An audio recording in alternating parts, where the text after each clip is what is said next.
Salut, c'est Hugo, j'espère que vous allez bien. Comme chaque jour, on est parti pour un nouveau résumé de l'actualité du jour. Au passage, avant de débuter, je tenais simplement à vous remercier puisqu'on vient de dépasser les 100 millions de vues sur la chaîne. C'est assez fou, donc merci beaucoup pour votre confiance. Et évidemment, on va continuer à vous informer au mieux avec notamment ces résumés d'actualité quotidiens, mais aussi au-delà de ça, les reportages qui vont se multiplier dans les jours à venir. Bref, on commence aujourd'hui avec un sujet assez grave. C'est un nouveau point sur la situation des Ouïghours, un peuple à majorité musulmane qui est persécuté par le gouvernement chinois. Une vidéo datant d'août 2019 a refait surface sur les réseaux sociaux. Sur cette vidéo, on voit des centaines de personnes assises en rang, les yeux bandés, les mains attachées et la tête rasée. Il s'agirait en fait de Ouïghours emmenés par train dans des camps de travail forcés. Je vous en parle sur la chaîne depuis plus d'un an. Des organisations de défense des droits de l'homme accusent la Chine d'enfermer plus d'1 million de personnes ouïghours dans des camps de travail forcés où ils subissent des violences. La vidéo en question que je viens de vous montrer a été authentifiée par des services de renseignement des pays occidentaux et montrée à l'ambassadeur de Chine au Royaume-Uni sur le plateau de la chaîne britannique BBC dimanche. Face à ces images, l'ambassadeur chinois a d'abord esquivé le sujet en vantant la beauté des paysages de la région où vivent les Ouïghours. Après ça, il a ensuite poursuivi en affirmant que ça pourrait être n'importe quel transfert de prisonniers,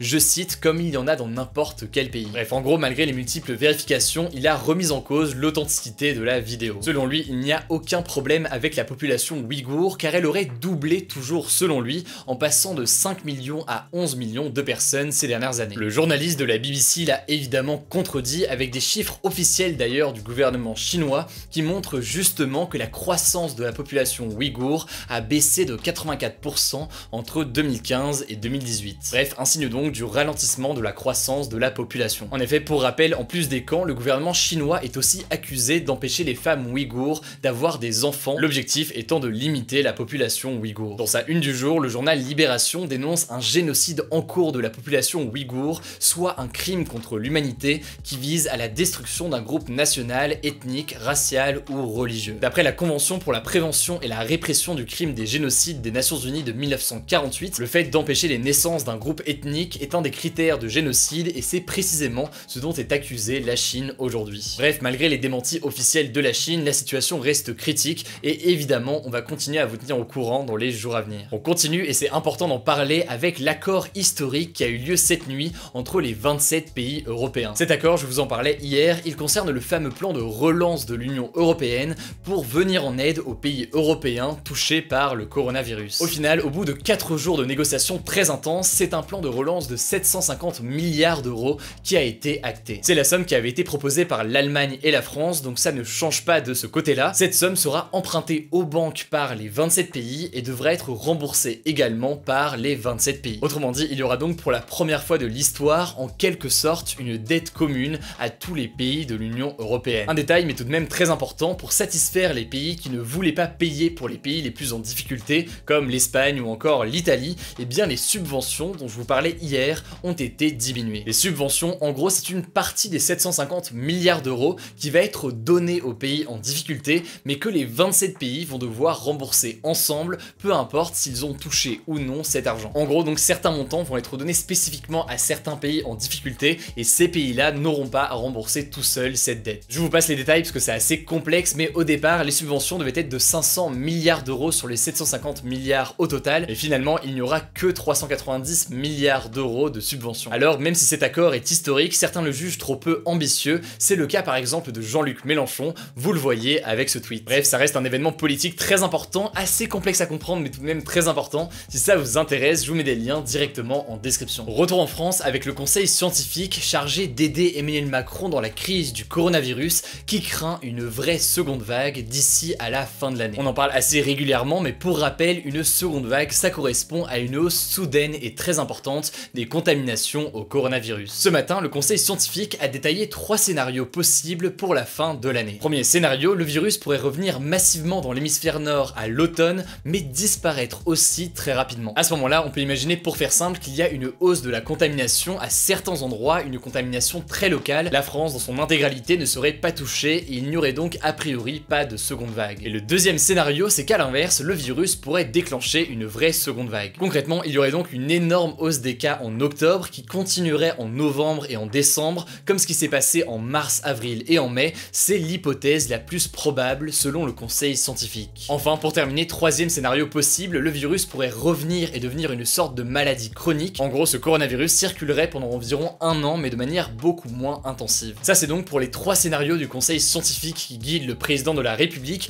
De son côté, le ministre de la Santé, Olivier Véran, pense que la seconde vague est très loin en France. De notre côté, comme d'habitude, vous le savez, on vous tient au courant dans les jours à venir. Autre sujet à l'étranger, je voulais vous reparler rapidement du rappeur Kanye West qui a publié une série de tweets assez inquiétants cette nuit. On en parlait hier, Kanye West a débuté sa campagne pour l'élection présidentielle avec un meeting qui a beaucoup fait parler, notamment parce qu'il a fondu en larmes en parlant de l'avortement. Or, dans la nuit, Kanye West a décidé de poster une série de messages sur Twitter qu'il a ensuite supprimé, où il déclare que sa femme Kim Kardashian West cherche à le faire interner suite à ce fameux meeting. Il a également parlé du film d'horreur de Jordan Peele Get Out en affirmant que le film était inspiré de son histoire. Pour ceux qui n'ont pas vu le film, sans spoiler, pas d'inquiétude, ça raconte l'histoire d'un jeune afro-américain qui se fait persécuter par une famille blanche. Alors, on le disait hier, énormément de personnes continuent de s'inquiéter pour Kanye West qui souffre notamment de bipolarité, mais quelques personnes pensent que malgré tout c'est une stratégie de communication car son nouvel album Donda sort ce vendredi. Bref, pour l'instant Kanye West est toujours candidat à l'élection présidentielle,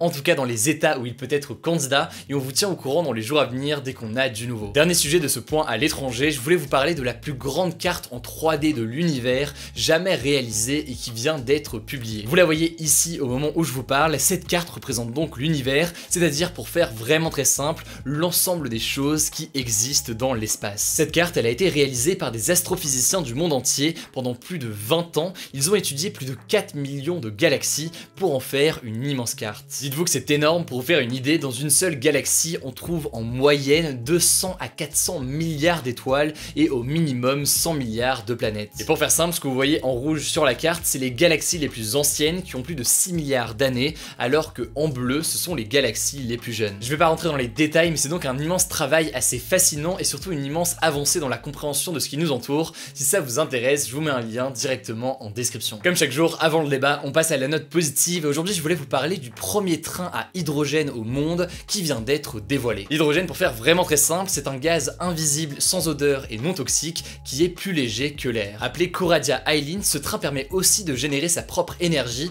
à l'aide d'une pile à hydrogène qui permet d'alimenter le moteur. Pour l'instant, le train peut rouler à 100 km/h pendant 1000 km sans générer aucune pollution, puisque en gros, il ne génère aucune émission de CO2 lorsqu'il est utilisé. Mais au-delà de l'aspect écologique, l'autre avantage de ce transport à hydrogène, c'est qu'il ne fait aucun bruit et n'a presque aucune vibration, contrairement à certains trains actuels. Le but à terme, c'est donc de remplacer les trains à moteur diesel sur les lignes régionales. En France, les trains à diesel, c'est plutôt rare aujourd'hui, mais il y en a par exemple en Allemagne ou encore en Italie. Alors l'hydrogène, je vais pas rentrer dans les détails, mais c'est pas une énergie parfaite non plus, elle peut provenir de sources polluantes notamment, mais ça reste tout de même une avancée technologique très importante en matière d'environnement, et si ça vous intéresse et que vous voulez avoir plus d'infos, je vous mets des liens comme d'habitude en description. Hier, je vous ai demandé si vous souteniez le plan de relance de l'économie à l'échelle européenne, un sujet très technique, très politique. Vous êtes environ 100 000 à avoir voté avec beaucoup de sans opinion, mais vous êtes plus nombreux à y être favorables. Le débat du jour, quant à lui, c'est le suivant: comme le font les États-Unis, la France doit-elle imposer des sanctions économiques contre la Chine